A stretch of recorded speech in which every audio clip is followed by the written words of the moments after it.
Hello guys, welcome back to get your selection channel. दोस्तों, आज हम लोग करने वाले हैं यहाँ पे एसएससी दिल्ली पुलिस के लिए जनरल साइंस, जो कि आज दूसरा चैप्टर रहेगा जिसका नाम है ग्रेविटेशन यानी गुरुत्वाकर्षण।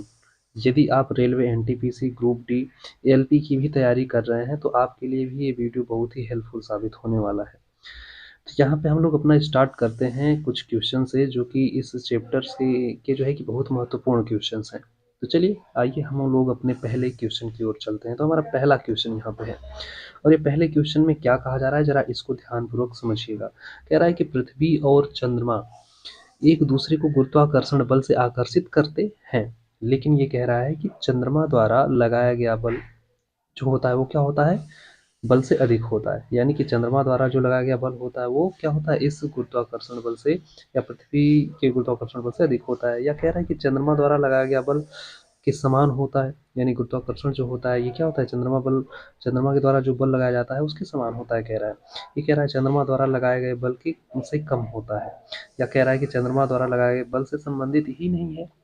तो यहाँ पे हम कह सकते हैं कि ये जो अपना होता है, ये दोनों के बीच यानी पृथ्वी और चंद्रमा के बीच जो ग्रेविटेशन होता है वो क्या होता है, गुरुत्वाकर्षण बल जो एक दूसरे के ऊपर लगाया जाता है वो क्या होते हैं, समान होते हैं। जब एक समान होंगे तभी तो पृथ्वी के चारों ओर चंद्रमा क्या होता है, चक्कर करता रहता है, जब समान बल होगा तो हम कह सकते हैं अपना ऑप्शन कौन सा हो जाएगा, तो ऑप्शन अपना कौन सा, बी वाला ऑप्शन करेक्ट हो जाएगा। यानी कि चंद्रमा द्वारा लगाया गया बल क्या होता है, समान होता है। हम लोग दूसरे क्वेश्चन की ओर चलते हैं। तो हमारा दूसरा क्वेश्चन यहाँ पे क्या कह रहा है, जरा इसको समझिएगा। ये कह रहा है कि एक सेब और पत्थर को समान ऊंचाई से गिराने पर उसका वेग बढ़ता है। उसका वेग तो बढ़ता है, लेकिन कैसे बढ़ता है ये पूछ रहा है। कह रहा है कि क्या समान रूप से बढ़ता है, या अलग अलग ढंग से बढ़ता है, या घनत्व के आधार पर बढ़ता है, या कह रहा है कि सूर्य की स्थिति पर निर्भर करता है। तो यहाँ पे कौन सा ऑप्शन सही होने वाला है। तो देखिए, कोई भी अगर वस्तु ऊपर से गिराया जाता है तो उसका एक समान रूप से क्या होता है, वेग बढ़ता है। ठीक है ना, उसका क्या होगा, एक समान रूप से वेग बढ़ता है। तो हम कहेंगे कि ऑप्शन यहाँ पर ए अपना क्या हो जाएगा, करेक्ट हो जाएगा। जिससे उसका जो ग्रेविटेशनल एक्सेलरेशन होता है यानी कि स्मॉल जी होता है, स्मॉल जी का वैल्यू हमेशा 9.8 रखा जाता है। ठीक है, तो इतने मीटर पर सेकेंड स्क्वायर से क्या होता है, वो त्वरित होते हुए आता है एक समान रूप से, क्योंकि उसका वेग चेंज होता है, बदलता है।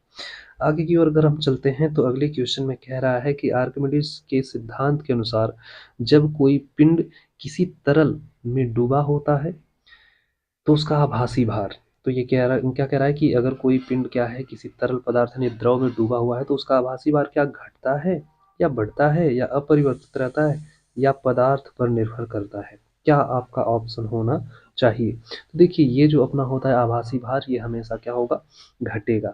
तो अपना ऑप्शन कौन सा हो जाएगा, ए वाला ऑप्शन अपना करेक्ट आंसर हो जाएगा। यानी कि उनका आभासी भार हमेशा क्या होता है, तो घटता है। ठीक है, अगर कोई पदार्थ क्या है, डूबा हुआ है तो। अगले क्वेश्चन की ओर चलते हैं। तो ये कह रहा है क्या, यदि उत्क्षेप उत्क्षेप को हम यू से प्रदर्शित कर रहे हैं यहाँ पे, वस्तु के वायु में भार का 1/4 है, तो द्रव में भार क्या होगा। तो देखिए, ये कह रहा है कि जो वायु में भार है, वेट में भार है, उसको हम क्या कहेंगे, इसको हम डब्ल्यू से डिनोट कर लेते हैं। ठीक है ना, इसको हम क्या कर लेते हैं, डब्ल्यू से डिनोट कर लेते हैं। और ये जो है अपना, इसको तो हम यू से कर ही रहे हैं। और ये कह रहा है कि जो यू है ये क्या है, तो 1/4 है किसके, डब्ल्यू के बराबर। ठीक है, इसके 1/4 के बराबर है। तो अब कह रहा है कि तो द्रव में उसका भार क्या होगा। तो द्रव में भार निकालने के लिए हमें डब्ल्यू में से इस उत्क्षेप u को माइनस करना पड़ेगा। और देखिए, जब हम करेंगे तो ये डब्ल्यू तो अपना है ही, और -1/4 डब्ल्यू यहाँ पे कर लेंगे, और यहाँ से हो जाएगा 4w -1, या बस डब्ल्यू कर सकते हैं अपान 4। तो ये घट के क्या आ जाएगा, तो ये आएगा अपना 3/4 डब्ल्यू। तो अपना कौन सा ऑप्शन हो जाएगा, तो यहाँ पर हमारा ऑप्शन बी दिखाई दे रहा है। यानी 3/4 डब्ल्यू आपका हो जाएगा उसका भार, यानी उस द्रव में उसका भार क्या होगा, 3/4 हो जाएगा।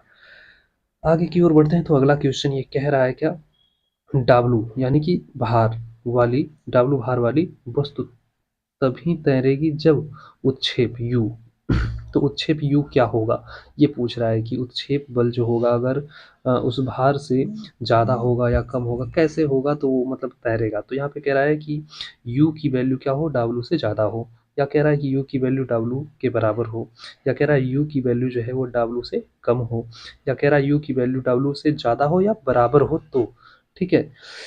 तो किस अवस्था में कोई भी वस्तु तैरेगा? तो देखिए उत्क्षेप बल का मतलब होता है उत्प्लावन बल। उत्प्लावन बल का मतलब कि जब कोई बॉडी द्रव के ऊपर तैरता है तो उसके ऊपर एक फोर्स लगता है जिसको हम क्या बोलते हैं? उत्क्षेप या उत्प्लावन बल बोलते हैं। तो वो बल क्या होना चाहिए? अधिक होना चाहिए उसके वस्तु के भार से, तभी वस्तु क्या होगा? तैरेगा। तो हम कहेंगे कि भाई यू जो है ये ग्रेटर होना चाहिए डब्ल्यू से, तभी क्या होगा कि बॉडी तैरेगा। तो अपना ऑप्शन कौन सा हो जाएगा? तो ऑप्शन ए वाला अपना करेक्ट आंसर हो जाएगा। यहाँ पे हम लोग पढ़ते हैं तो हमारा अगला क्वेश्चन है, पृथ्वी पर मनुष्य द्वारा डाला गया दबाव न्यूनतम होता है जब वह, तो यहाँ पे देखिए अगर दबाव अगर डालना है तो वो न्यूनतम कब होगा, या आपसे पूछा जा रहा है न्यूनतम या अधिकतम कब होता है, तो पहले तो हम ये समझते हैं कि जिसका क्षेत्रफल, ठीक है ना, जिसका क्या होता है? जो क्षेत्रफल होता है, अगर क्षेत्रफल क्या हो? कम होगा, कम होगा, तो वहाँ पर क्या होगा? दबाव भी बहुत कम होगा, ठीक है ना। दबाव बहुत कम होगा, और जिसका क्षेत्रफल ज़्यादा होगा, ठीक है, जिसका क्षेत्रफल ज़्यादा होगा तो यहाँ पे उसका दबाव बहुत ही कम होगा, ठीक है ना। यहाँ पे क्या है? क्षेत्रफल कम होने का मतलब दबाव ज़्यादा। एक चीज़ मिस्टेक हो रहा है, अगर क्षेत्रफल क्या हो? क्षेत्रफल क्या हो? कम हो, ठीक है, तो ये दबाव जो होगा, दबाव ये क्या होगा? ये होगा ज़्यादा, ठीक है। अगर क्षेत्रफल क्या हो जाए? ज़्यादा हो जाए, ज़्यादा हो जाए, तो ये जो दबाव है ये कम हो जाएगा। तो मतलब कि यहाँ पे कह रहा है कि अगर हम पैर पर खड़े हैं, एक पैर पे खड़े हैं, तो भाई हमारा जो दबाव होगा वो क्या होगा? ज़्यादा होगा कि कम होगा? तो हम कहेंगे कि बहुत ही ज़्यादा होगा, ठीक है। तो यहाँ पे क्या है? क्षेत्रफल कम होता है। हमारा एक पैर पे खड़े रहेंगे तो भाई क्षेत्रफल तो कम ही है, अगर दोनों पैर पे खड़े हैं तो भी क्षेत्रफल कम है, सीधे खड़े रहेंगे तो भी क्षेत्रफल कम है। लेकिन अगर हम बात करते हैं यहाँ पे कि अगर हम ज़मीन पर लेट जाएं, तो लेट जाने के बाद क्या होता है? हमारे शरीर का ज़्यादा क्षेत्रफल ज़मीन से टच होता है, इसलिए ज़्यादा क्षेत्रफल जब होगा तो हमारा दबाव भी क्या होगा? न्यूनतम होगा। तो अपना ऑप्शन कौन सा करेक्ट हो जाएगा? तो ऑप्शन यहाँ पर सी वाला करेक्ट आंसर हो जाने वाला है। हम यहाँ पर सी को राइट आंसर कहेंगे कि हम जब ज़मीन पर लेट जाएंगे तो वहाँ पे क्षेत्रफल ज़्यादा हो जाएगा जिससे न्यूनतम दबाव होगा, ठीक है। अगले क्वेश्चन पे चलते हैं। अगला क्वेश्चन कह रहा है कि जब कोई पिंड द्रव में तैरता है तो उसका आभासी भार, तो कोई भी पिंड अगर द्रव में तैरता है तो उसका आभासी भार कैसा होता है? तो ये कह रहा है कि वास्तविक भार से कम, या वास्तविक भार से अधिक, या कह रहा है वास्तविक भार के बराबर, या जीरो होता है। ये क्या हो सकता है इसमें? तो देखिए यहाँ पे ऑप्शन अपना कौन सा करेक्ट होने वाला है? तो ये अपना ऑप्शन आपका हो जाएगा क्या? डी ऑप्शन हो जाएगा, यानी कि जीरो होता है, ठीक है ना। जीरो होता है, तब जाके क्या होता है कि वो तैरता रहता है, ठीक है। उत्क्षेप बल और जो वस्तु का भार होता है, ठीक है। तो आभासी भार की बात करें तो आभासी भार तो जीरो होता है। उत्क्षेप बल क्या होना चाहिए? उत्क्षेप बल जो आपका हम कह सकते हैं, उत्क्षेप बल जो होता है जिसको हम किससे प्रदर्शित करते हैं? यू से। ये क्या होना चाहिए? अगर वस्तु के भार, वस्तु का जो भार है, का भार है उसके क्या होगा? बराबर होगा, तो क्या होता है कि वस्तु तैरता है द्रव के ऊपर। लेकिन अगर बात करें आभासी भार की, तो आभासी भार क्या होना चाहिए? तो हम कहेंगे जीरो होना चाहिए। तो अपना ऑप्शन कौन सा हो जाएगा? डी वाला ऑप्शन अपना करेक्ट हो जाएगा। हम लोग अगले क्वेश्चन की ओर चलते हैं। तो हमारा 8वां नंबर क्वेश्चन है, और ये 8वां नंबर क्वेश्चन में कह रहा है क्या?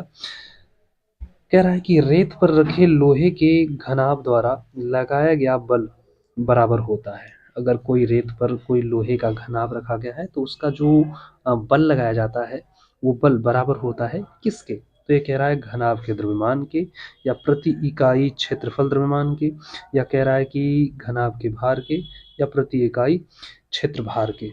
तो यहाँ पे कौन सा ऑप्शन अपना सही होने वाला है? तो देखिए जो घनाभ का भार होता है, क्योंकि हम जानते हैं कि फॉर्मूला हमारा क्या होता है? F इज इक्वल टू होता है mg होता है। तो अब उसके द्वारा जो फोर्स जो लगाया जाएगा, ठीक है, वो फोर्स लगाया जाएगा वो किसके बराबर होगा? तो यहाँ पर m क्या है? यहाँ पे द्रव्यमान है, ठीक है, और यहाँ पर g क्या है? तो यहाँ पर गुरुत्वीय त्वरण है, और ये दोनों मिलकर क्या बनाते हैं? वेट बनाते हैं। तो W बराबर भी तो होता है क्या? mg होता है। तो अब यहाँ पे हम कह सकते हैं कि अगर यही mg की वैल्यू W को हम यहाँ पे रख देते हैं तो F बराबर क्या मिल जाएगा? W मिल जाएगा, ठीक है, डब्ल्यू मिल जाएगा। तो हमारा ऑप्शन कौन सा हो जाएगा, तो हम कहेंगे ऑप्शन, कह सकते हैं कि यहाँ पर सी वाला ऑप्शन अपना करेक्ट हो जाएगा, यानी घनाभ के भार यानी वेट के बराबर। तो यहाँ पे सी वाला ऑप्शन अपना क्या हो जाएगा, करेक्ट हो जाने वाला है। अगले क्वेश्चन की ओर चलते हैं। तो हमारा अगला क्वेश्चन कह रहा है कि दो पिंडों के बीच गुरुत्वाकर्षण बल किस पर निर्भर नहीं करता है। तो दो पिंडों के बीच जो गुरुत्वाकर्षण बल है, आपको याद होगा कि न्यूटन ने एक नियम दिया था। ठीक है, न्यूटन ने एक नियम दिया था।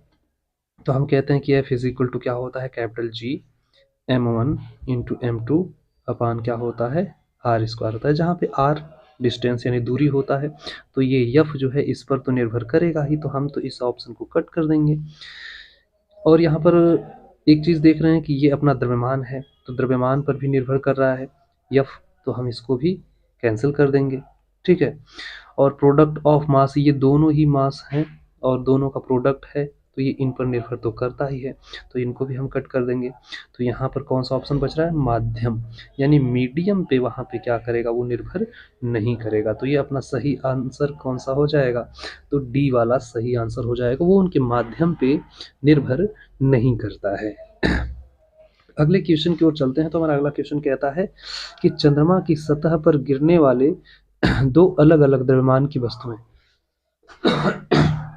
अगर चंद्रमा की सतह पर दो अलग अलग द्रव्यमान की वस्तुएं गिरती हैं तो यहाँ पर क्या हो सकता है। तो कह रहा है कि वे समान वेग से गिरती हैं, या कह रहा है कि अलग अलग त्वरण से गिरती हैं, या अलग अलग बल से, या जड़त्व तो बदलता है। क्या आंसर होना चाहिए, देखिए चंद्रमा पर जब गिरते हैं कोई वस्तु, तो विभिन्न परिमाणों के बलों का अनुभव करेंगे वहाँ पर। ठीक है ना, वो अलग अलग जैसे जैसे उसके परिमाण रहेंगे वैसे वैसे बलों का अनुभव करेंगे। तो यहाँ पे हम कहते हैं कि एक चीज है, एफ इज इक्वल टू क्या होता है, एफ इज इक्वल टू होता है एम जी के बराबर। और ये फोर्स जो होगा ये किस पर, इनके द्रव्यमान पर निर्भर करेगा। तो द्रव्यमान अब जिसका जितना होगा उसी के हिसाब से तो फोर्स यहाँ पे लगेगा। तो यहाँ पे हम कह सकते हैं कि ऑप्शन अपना क्या हो जाएगा, सी आंसर हो जाएगा, वो अलग अलग बलों का जो है कि अनुभव करेंगे, क्योंकि दोनों के अलग अलग द्रव्यमान होंगे, तो दोनों के द्वारा लगाए गए बल जो होंगे वो अलग अलग होंगे, डिफरेंट होंगे। ठीक है, डिफरेंट फोर्सेस यहाँ पे आपके होने वाले हैं, सही आंसर। अगले क्वेश्चन की ओर चलते हैं। तो अगला क्वेश्चन कह रहा है कि स्कूल बैग के वजन कम महसूस होने का आधार है।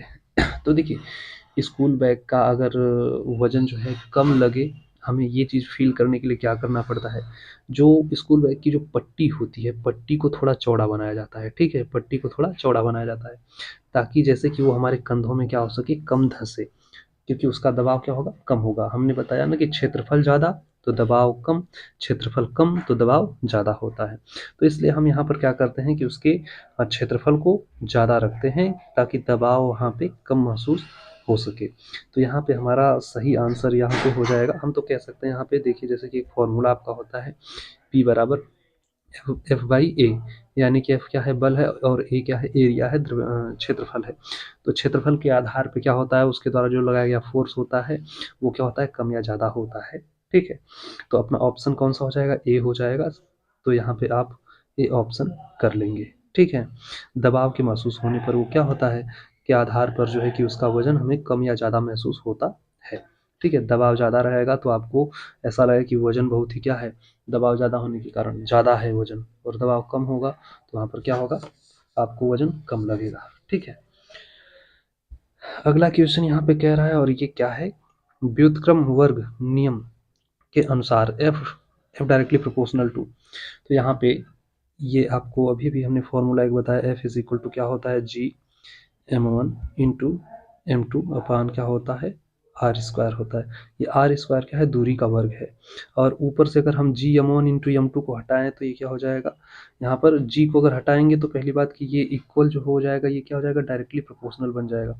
ये इक्वल जो है ना, ये क्या बन जाएगा, डायरेक्टली प्रोपोर्शनल बन जाएगा जब हम जी को हटाते हैं, और बाकी m1 और m2 को अलग करते हैं तो ऊपर एक बच जाएगा और ये हो जाएगा आर स्क्वायर। तो हम कह सकते हैं कि किसी भी वस्तु पर लगाया गया बल उसके दोनों पिंडों के बीच की दूरी के वर्ग के व्युत्क्रमानुपाती होता है। ठीक है, तो हम दूरी के कह सकते हैं वर्ग के।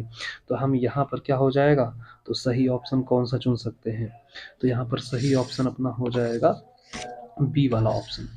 ठीक है, बी वाला ऑप्शन, यानी कि बी ऑप्शन में क्या है, 1/r² दिख रहा है, तो ये अपना करेक्ट आंसर होगा। अगले क्वेश्चन की ओर चलते हैं। तो हमारा अगला क्वेश्चन कह रहा है कि जब किसी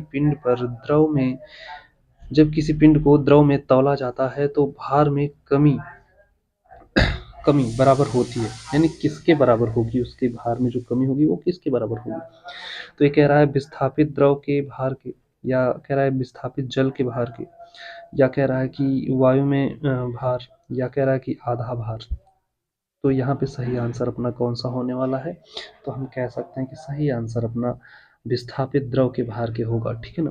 तो ये अपना ऑप्शन कौन सा हो जाएगा, तो ये ऑप्शन अपना करेक्ट हो जाने वाला है, विस्थापित द्रव के भार के क्या होगा, बराबर होगा उसमें आने वाले कमी में, ठीक है ना।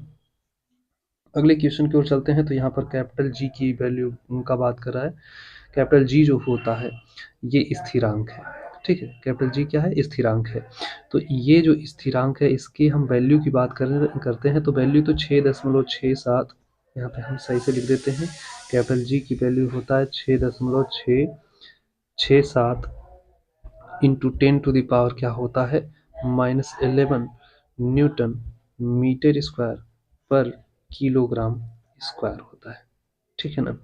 तो यहाँ पे ये कह रहा है क्या है, तो ये बहुत छोटा मात्रक है कह रहा है पहले तो, ठीक है। दूसरा कह रहा है एक बल है या स्मॉल जी के समान है, या ऊंचाई के साथ घटता है। तो क्या आंसर हो सकता है, तो ये एक प्रकार का बहुत छोटा मात्रा है, ठीक है ना। हम इसको कह सकते हैं कि ये एक प्रकार की कांस्टेंट राशि है, तो ये एक प्रकार की छोटी मात्रा है, तो हम कह सकते हैं अपना ऑप्शन नंबर ए करेक्ट होने वाला है। बात करते हैं अगले क्वेश्चन की। तो यहाँ पे कह रहा है कि चंद्रमा पर पिंड का द्रव्यमान 40 किलोग्राम है, तो पृथ्वी पर भार कितना होगा, ठीक है।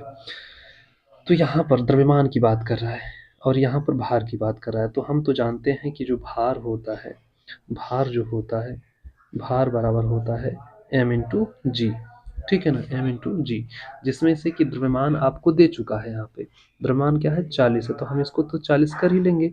लेकिन आप सबको पता है कि g का मान 9.8 मीटर पर सेकेंड स्क्वायर होता है, ये हमेशा होता है, ठीक है ना, ये चेंज नहीं होता है यहाँ पे। तो इसको हम यहाँ पे 9.8 से मल्टीप्लिकेशन कर देंगे। जब हम मल्टीप्लिकेशन करेंगे तो पाएंगे क्या, यहाँ पे 4 × 10, इसको लिख सकते हैं 40 को, और गुणे 9.8, और जब इसका मल्टीप्लिकेशन इसमें करेंगे तो ये 98 हो जाएगा, तो ये हो जाएगा 4 × 98। और जब हम 98 में इसका मल्टीप्लिकेशन कराएंगे तो आपका आ जाएगा 392। और हम जानते हैं बल का मात्रक न्यूटन, तो हम न्यूटन कहेंगे, 392 न्यूटन। तो क्या है यहाँ पे, तो ऑप्शन बी में हमें दिख रहा है 392 न्यूटन। तो ये अपना सही आंसर हो जाएगा 392 न्यूटन। आगे की ओर बढ़ते हैं। तो हमारा अगला क्वेश्चन है और आपके सामने ये क्या कह रहा है, जरा इसको देखिएगा। ये कह रहा है जिस क्षेत्र में वस्तु का भार सबसे कम होता वहाँ भालू का रंग क्या है, क्या होता है। भाई ये तो सबसे इंटरेस्टिंग क्वेश्चन हो गया, भालू का रंग पूछ दिया। तो देखिए जहाँ पे क्या होता है, कह रहा है कि वस्तु का भार सबसे कम होता है, वहाँ पर भालू का रंग जो होता है हम कहते हैं कि सफेद होगा, व्हाइट होगा, ठीक है। अगले क्वेश्चन की ओर हम चलते हैं। तो अगला क्वेश्चन यहाँ पे कह रहा है गुरुत्वाकर्षण के कारण त्वरण बदलता है, कह रहा है गुरुत्वाकर्षण के कारण त्वरण बदलता है, क्यों बदलता है, तो जरा यहाँ पे देखिए ऑप्शन आपको कह रहा है। ऑप्शन में क्या है, ऊंचाई या गहराई या ग्रह का आकार, या कह रहा है ये सभी। तो जो त्वरण है यहाँ पे स्मॉल जी जो है, ये किन किन बातों पे निर्भर करता है, कब कब ये चेंज होता है। तो यहाँ पर जो ये स्मॉल जी है, स्मॉल जी की वैल्यू की बात करें, ठीक है, स्मॉल जी। तो ये जो स्मॉल जी है भाई, ये इन सभी पे, ये जो ऊंचाई है, गहराई है, और ये जो अपना क्या है ग्रह का आधा आकार है, इन सभी बातों पे निर्भर करता है। तो हम कहेंगे कि ऑप्शन अपना कौन सा हो जाएगा, डी हो जाएगा। ये जी का वैल्यू जो 9.8 है, कहीं कहीं क्या होता है 10 मीटर पर सेकेंड स्क्वायर भी हो जाया करता है, ठीक है ना। तो यहाँ पे क्या है, तो हम कहते हैं कि ये ऊंचाई, गहराई या ग्रह के आकार के आधार पे ये हमेशा चेंज होते रहता है। लेकिन बात करें कैपिटल जी की, तो ये कैपिटल जी कभी भी नहीं चेंजिंग होता है, ठीक है ना, ये कभी भी चेंज नहीं होता है, इसका वैल्यू वही रहता है 6.67 into 10 to the power -11 newton metre पर किलोग्राम स्क्वायर रहता है। तो ये कभी चेंज नहीं होता है, बाकी स्मॉल जी हमेशा बदलता रहता है। चलिए आगे की ओर हम चलते हैं। तो हमारा अगला क्वेश्चन कह रहा है कि आपेक्षिक घनत्व 0.6 वाला ठोस पानी में तैरता है, तो देखिए अगर हम क्या कहते हैं कि अगर इसके रिलेटिव डेंसिटी निकालें, ठीक है, रिलेटिव डेंसिटी हम रिलेटिव यहाँ पे कर लेते हैं, रिलेटिव डेंसिटी को इस तरीके से लिख लेते हैं, relative density is equal to वस्तु का घनत्व, वस्तु का घनत्व और अपान क्या हो जाएगा, तो हम कहते हैं पानी का घनत्व, पानी का घनत्व। तो हम जानते हैं कि भाई ये जो अपना है इसकी ही वैल्यू आपको दे दी गई है, आपेक्षिक घनत्व ही दे दिया गया यहाँ पे ये, ठीक है। तो हम कहते हैं कि भाई अगर इसको हम 0.6 लिखते हैं तो क्या 0.6 को हम ऐसे 60/100 भी तो लिख सकते हैं, ठीक है। तो यहाँ पे देखिए क्या हो जाएगा, वस्तु का, ये जो वस्तु का घनत्व है ये 60%, पानी का घनत्व क्या है 100%। तो बात करते हैं कि ये क्या है 40% ऊपर रहेगा, ये 40% भाग क्या रहेगा ऊपर रहेगा, ठीक है। बाकी बाकी का भार क्या होगा डूबा हुआ रहेगा, ठीक है। जो 60% है क्या रहेगा ये डूबा है, ठीक है। तो ये कह रहा है कि ठोस पानी में तैरेगा, तो यहाँ पे उसका ऊपर कितना भार रहेगा, तो हम कह सकते हैं कि अपना बी वाला भार यानी कि 60% भार क्या रहता है डूबा रहता है, ठीक है, और 40% भार ऊपर रहता है। तो इसमें से सही ऑप्शन अपना बी हो जाएगा, ठीक है। पानी में डूबने वाला कितना रहेगा 60%, तो हम कहते हैं कि 60% भाग डूबा रहता है। आगे हम चलते हैं तो यहाँ पर अगला क्वेश्चन ये कह रहा है कि बांध की तली की दीवार मोटी होती है क्योंकि, तो कह रहा है आकर्षण, परंपरा, या कह रहा है कि सुविधाजनक होता है, या तल पर दबाव अधिक होता है। तो देखिए यहाँ पे जैसे जैसे ऊंचाई बढ़ती है या हम कहते हैं गहराई बढ़ती है तो पानी का भार क्या होता है सबसे निचले स्थिति में क्या होता है, जो घनत्व होता है वो बढ़ता है। तो हम कहते हैं अधिक घनत्व के कारण क्या होता है नीचे के भार को मोटा बनाया जाता है। तो यहाँ पर सही ऑप्शन कौन सा हो जाएगा, तो हम कहते हैं कि डी वाला सही आंसर हो जाएगा, क्योंकि वहाँ पर तल पर दबाव अधिक होता है जब घनत्व वहाँ पर क्या होता है बढ़ता है। तो ठीक है, आगे की ओर चलते हैं और अगला क्वेश्चन हमारा आपके सामने रहा और ये हमें लगता है ये अपना लास्ट क्वेश्चन है। तो इसको जरा देखिए, कह रहा है क्या, कह रहा है कि यदि दूरी समान रखते हुए दोनों द्रव्यमान को दोगुना किया जाए तो बल क्या होगा। तो देखिए अगर हम यम1 की बात करें तो इसको भी हम 2m1 कर देते हैं, अगर हम यम2 की बात करते हैं, यहाँ पे हम पहले लिख लेते हैं अच्छे से, अगर हम यम1 की बात करते हैं तो इसको हम 2m1 कर लेते हैं, और हम m2 की बात करते हैं तो इसको भी हम 2m2 कर लेते हैं, ठीक है। तो F इज इक्वल टू हमें पता है कि capital G into M1 into M2 upon R square होता है। जब हम यहाँ पे और यहाँ पे दोनों जगह पे हम 2m1 2m रखेंगे तो दो और दो का मल्टीप्लीकेशन होकर 4 हो जाएगा। तो हम कहेंगे सीधा सीधा 4 into capital G into M1 into M2 upon R हो जाएगा, ठीक है, आर स्क्वायर हो जाएगा। और ये वैल्यू देखिए किसका है, तो हम कहेंगे इसी फोर्स का है। तो इसके यहाँ पे हम एफ लिख सकते हैं, तो एफ इज इक्वल टू क्या हो जाएगा, तो ये 4f हो जाएगा। यहाँ पे क्या हो जाएगा 4f हो जाएगा। यहाँ पे हम इसको लिख सकते हैं, हम यहाँ पे इसको f डैश से डिनोट कर देते हैं, तो f dash is equal to क्या हो जाएगा 4f हो जाएगा। तो यानी कि उसका जो फोर्स होगा वो क्या होगा 4 गुना हो जाएगा। तो हम कहते हैं कि ये अपना 4 टाइम्स हो जाएगा, बी ऑप्शन अपना करेक्ट आंसर हो जाएगा। तो बी ऑप्शन अपना राइट आंसर है, ठीक है। तो बाकी ये थे आज के 20 क्वेश्चन टोटल। अगर ये वीडियो आपको अच्छी लगी हो तो इस वीडियो को लाइक कर दीजिएगा और चैनल पर नए होंगे तो एक बार सब्सक्राइब कर दीजिएगा। बाकी ऐसे ही वीडियो के साथ मिलते हैं अगले सेशन में। आज के लिए इतना ही, तब तक के लिए जय हिंद।